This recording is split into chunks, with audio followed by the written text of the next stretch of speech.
Добро утро от Куала Лумпур. Това е руфтопа на резиденцията, в която съм отседнала. Това е най-горния етаж. Тук е и фитнеса, който днес няма да ползвам, по-скоро утре.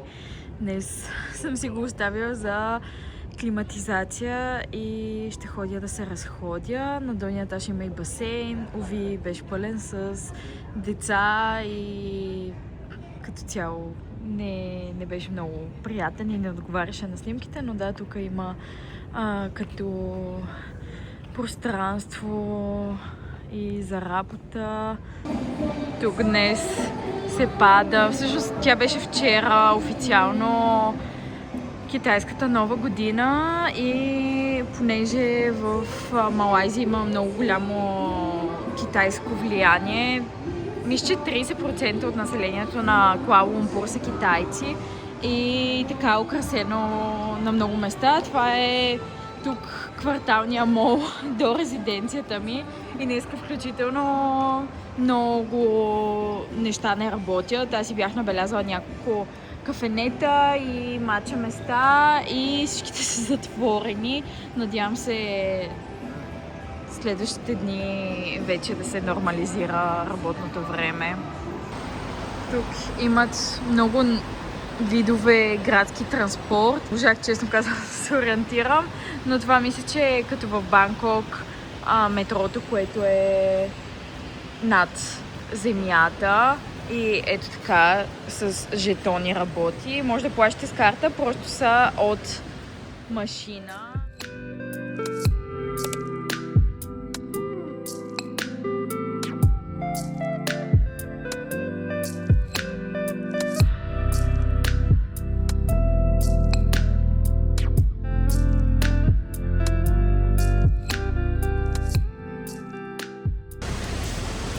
Тук може да видите амбициозната украса за китайската нова година. И наистина много неща не работят. Днес почти всичко е затворено. Дори в тази централна част.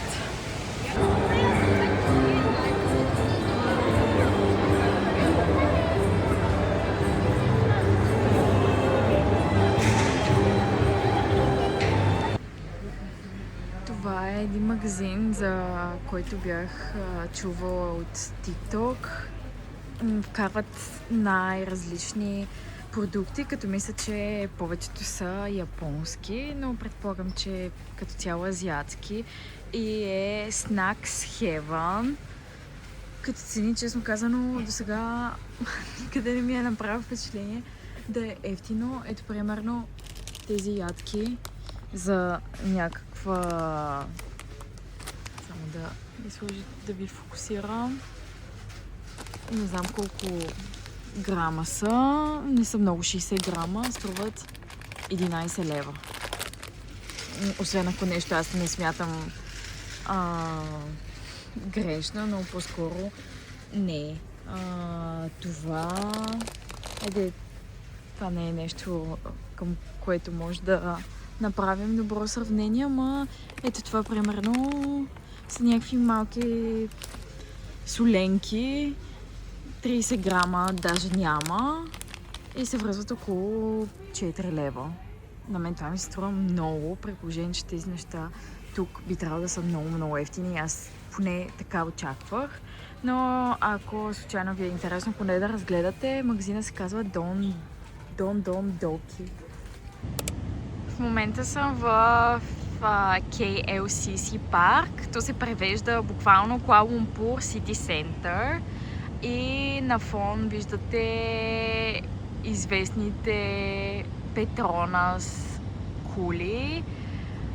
88 етажа са и този мост между тях, който виждате, е точно по средата на свързват 41-я, 42-я етаж. Четох, че не е изцяло фиксиран. Ето, може да го видите. Там има и наблюдателна площадка. Може да се качите. Мисля, че входа е около $20 $10, нещо такова. Аз за момента няма да се качвам. Нямам такъв интерес. Ето, това в ляво е тяхната телекомуникационна кула. Мисля, че също има гледка отгоре и на нея може да се качите. Нека да ви казвам, че този мост, който свързва двете кули близнаци, четох, че не е изцяло фиксиран и нали, нарочно така е направен дизайна, че да може спрямо вятъра по някакъв начин да се регулира и да не е 100% стабилен. Този парк е доста символичен. Аз имах намерение да ходя до един друг, но той е малко по-далеч. Тук транспорта, примерно, може да ви показва от точка А до точка Б 1 час, а с такси да е 15 минути, така че някой път това е по-удобната опция.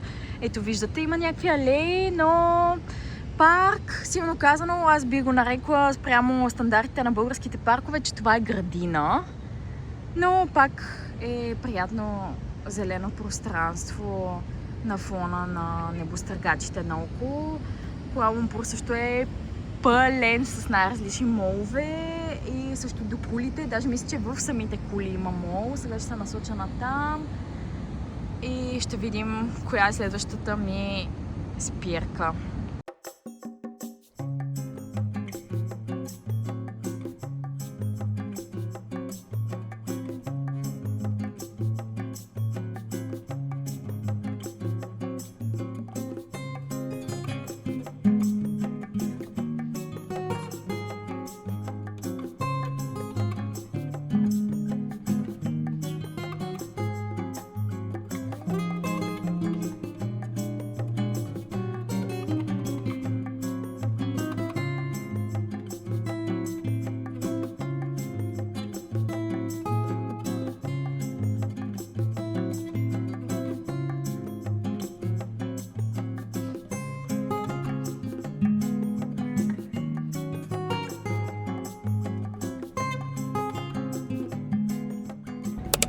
Да ви покажа и вечер как се вижда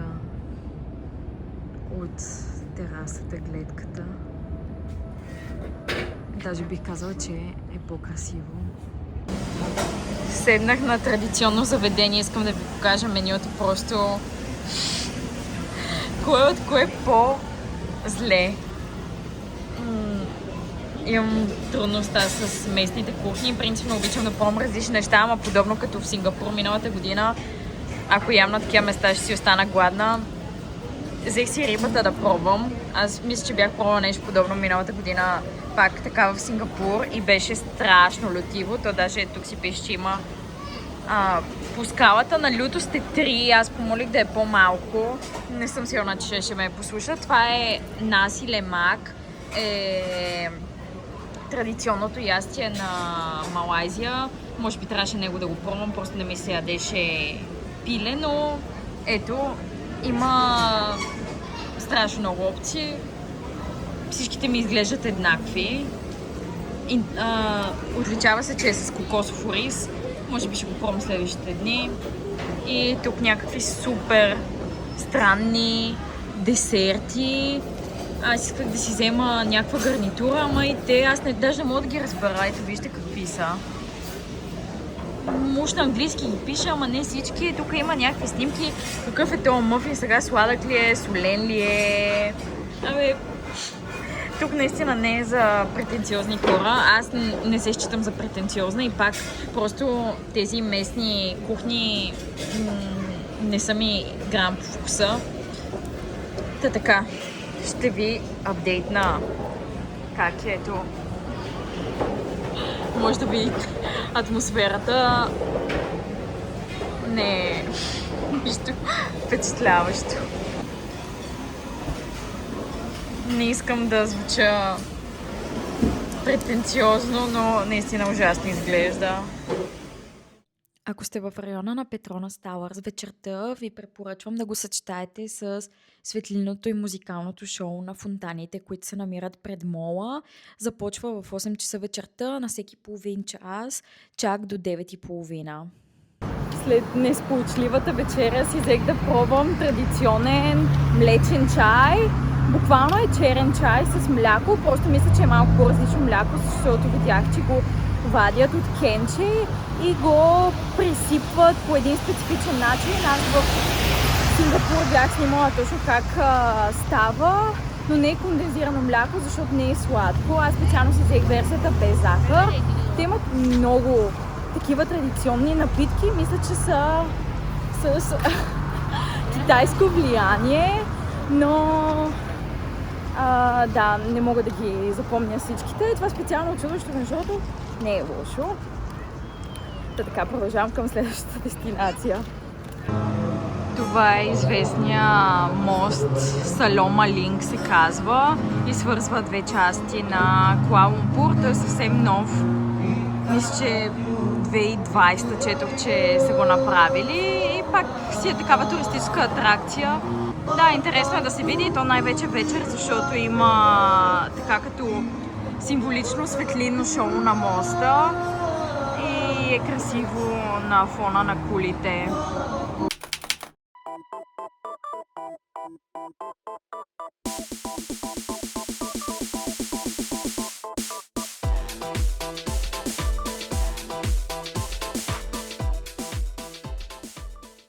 Това е един от новоразвиващите се квартали на Куала Лумпур, казва се Чоу Кит и е с по-хипстърски вайб.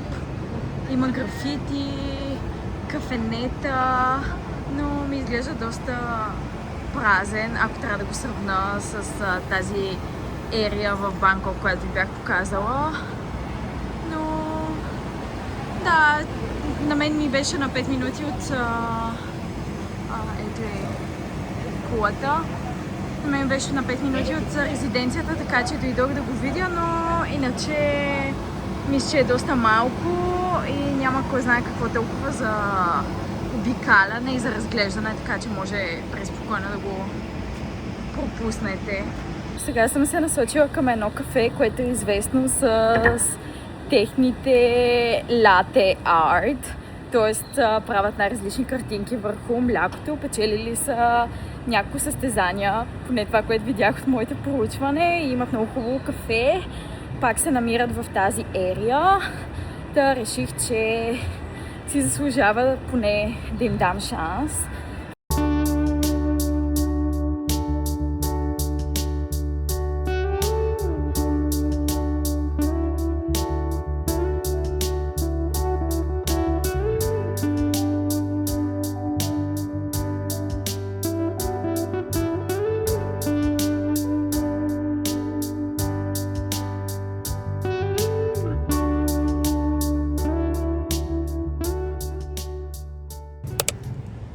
Това е една известна джамия, Масджид Путра се казва, малко по-далече от центъра и се отличава с това, че е цялата розова отвътре също. На 40 минути е от центъра с такси, с градски транспорт, може би час и нещо, но изцяло си заслужава наистина. То даже на снимки не изглежда чак толкова впечатляваща, но на живо е много интересна и определено е различна от всички други джамии, които може да видите.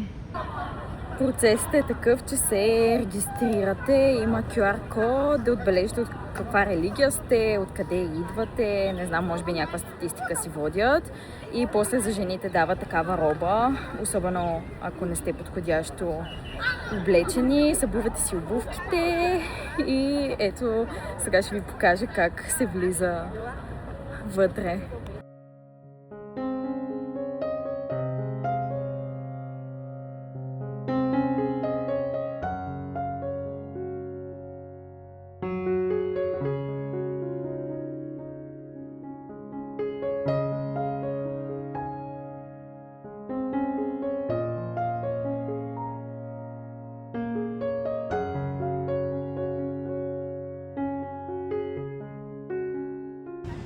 Този район около джамията се нарича Путраджая и има най-различни институции. Ето тук примерно е министър-председателя в тази сграда.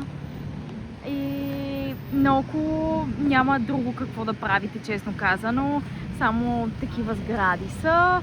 Аз ще направя едно кръгче и ако има нещо интересно ще ви покажа, но е доста пусто, поне от това, което видях на път. Ето отново да я видите отстрани. Наистина е много красива. Може би просто аз харесвам розово и заради това толкова много ми харесва, но друга такава наистина аз поне не знам да има и в Саудитска Арабия, и в Катар, в Турция. Отличава се. Тя е сравнително нова. 99 е построена.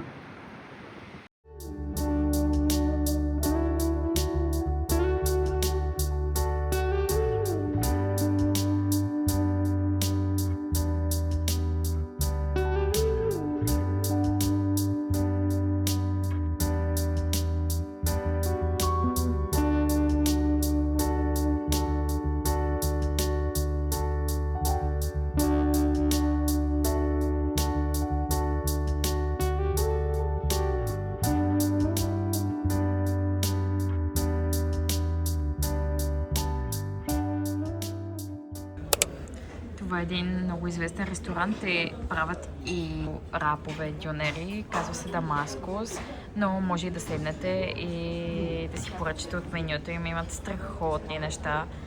Вече само тук ще идвам, защото с азиатската кухня не може да се разберем. След вечера случайно попаднах на този магазин, KKV се казва, и е на 5 етажа. Има огромно разнообразие, като се започне от сувенири, през козметика, храна и най-различни джанджурейки. Много ми напомня на магазините, които съм виждала да са известни в Токио. Беше пълно с хора, макар да беше 11 часа през нощта. Цените са доста достъпни. Та е подходящо място за подаръци или ако искате нещо да си вземете за вас. Намира се на Bukit Bintang, което често е асоциирано с Таймс Скуер в Ню Йорк и е много жива част на града, особено във вечерните часове. Това е известната улица за стритфуд, Джалан Алор се казва, пак е в този район. И виждате колко е натоварено. Не знам дали има нещо общо с Рамадана или просто е супер туристическа. За тук, принципно, знам, че трябва кеш. Аз не знам дали ще си пазарувам, защото не изглежда много приятно, но поне дойдох да я видя. Добро утро от най-основната забележителност на Куала Лумпур, Бату Кейвс, или буквално преведено пещерите Бату. Това са поредица от пещери и пещерни храмове, разположени върху ето този варовиков хълм. До най-главната горна пещера има 272 стъпала, ето тези цветните. То всъщност, според мен, с това най-вече така се отличава като туристическа атракция и естествено значимостта за хиндуизма, защото това се води един от най-големите и основни храмове, които са разположени извън Индия.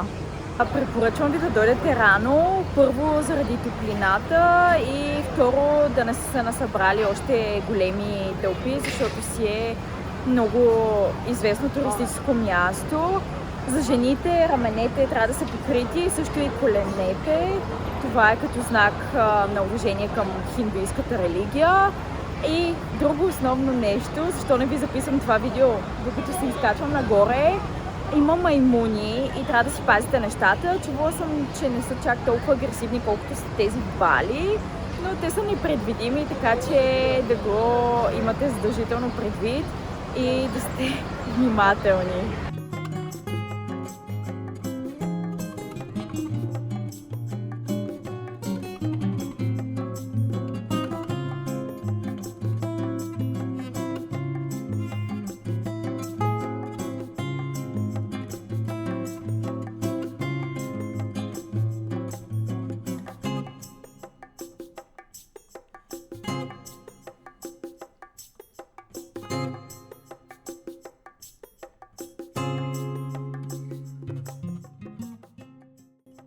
След Бато Кейвс дойдох да се разходя до този парк, разположен е на огромна площ. Има свободна част, за нея ви препоръчвам да зададете Lake Gardens, Куала Лумпур. А вече, ако имате интерес да разглеждате повече, има градина за билки и подправки, парк на пеперудите, на птиците, но те вече са платени, така че може да изберете колко време искате да му отделите и точно какво искате да видите.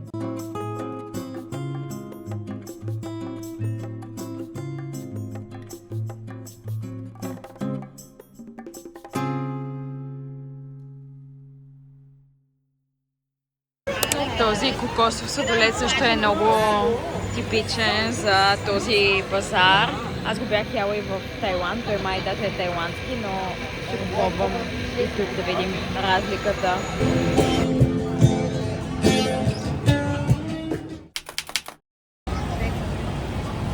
Здравейте от Chinatown.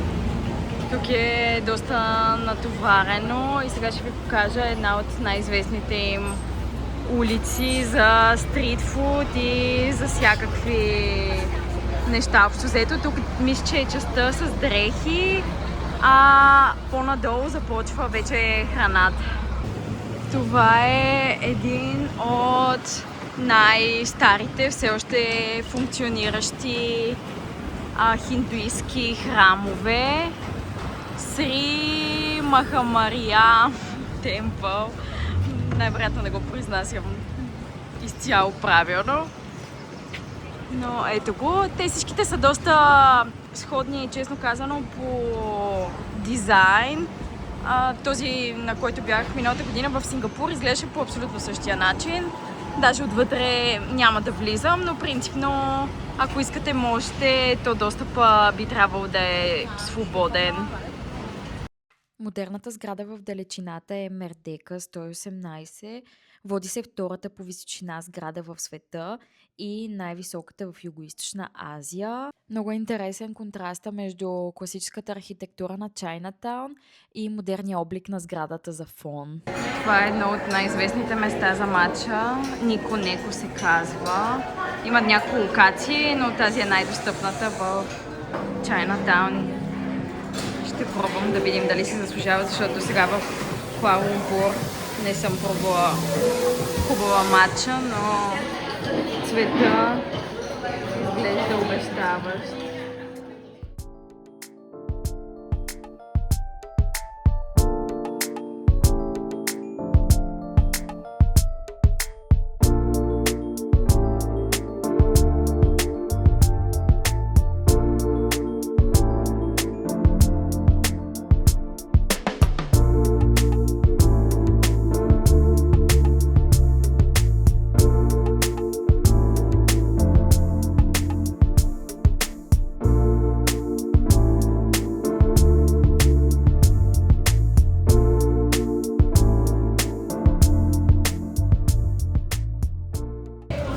Това е една сграда, която са я направили като креативен спейс. Намира се на 15 минути пеша от Chinatown и е новоразвиващо се пространство. Честно казвам, в квартала наоколо почти нищо няма и е доста празно, но да, това е сградата, за която всъщност дойдох. Тук ще видя после на горните етажи, пише, че има нещо като изложба с картини, постери и така нататък.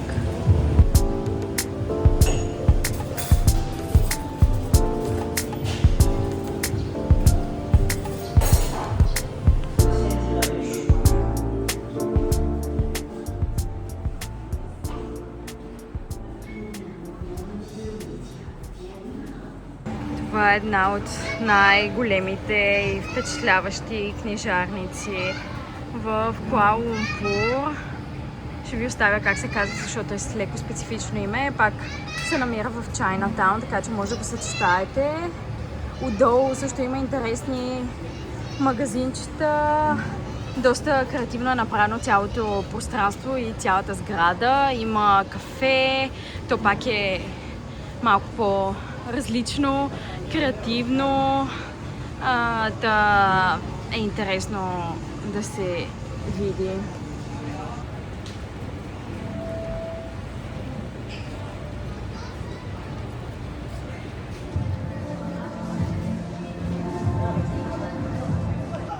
Това са едни много известни палачинки тук на Петалинг Стрит, тази улица, която ви показах малко по-рано. Този човек ги прави, бях чела някъде от 60 години и е специализиран само в това. Най-вече са с фъстъци.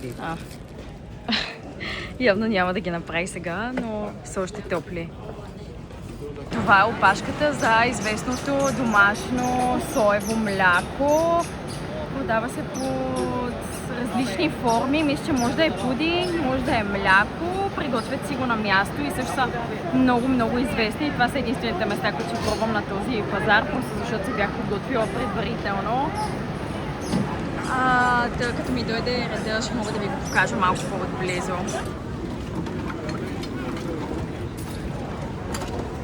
Да ви дам обратна връзка от палачинките и от млякото. Палачинките са невероятни, просто 10 от 10 и двете. И тази с фъстъците, която е оригиналната, и кокосовата, просто наистина от всякъде си заслужава да ги пробвате. Двете ми излезнаха по-малко от 2 лева, така че са много достъпни. Млякото аз взех оригиналното, без захар. За соево мляко, може би ако си вземете от магазина някакво супер изчистено или си го направите сами вкъщи, ще има същия вкус. Предполагам, че подсладеното ще бъде по-вкусно, ама ми се искаше да пробвам оригиналната версия. Да, и двете са хубави, просто соевото мляко да кажем, че не е чак толкова впечатляващо, колкото очаквах. Аз като цяло не съм огромен фен на соя, но те двете са буквално на 1 минута разстояние едно от друго, така че ако искате да пробвате, майко, аз тук се гледам как съм изгоряла. Днеска е убийствено топло. Да, може да ги пробвате, определено ги валидирам. Една дестинация, която мога да ви препоръчам, ако дойдете до Чайнатаун, казва се Central Market. Като нашите хали, бившите, нещо такова, това ми напомня, закрит пазар с най-различни сувенири. Мисля, че храна няма или ако има е по-ограничено. Ето виждате тук някакви чаши продават. Не е супер комерциално, не е толкова пълно, защото е малко по-страни. Според мен не всички го знаят. Ето да, има някакви по-интересни неща, не са типичните сувенири, така че може би било хубаво място, ако искате да си купите нещо малко по-различно и оригинално.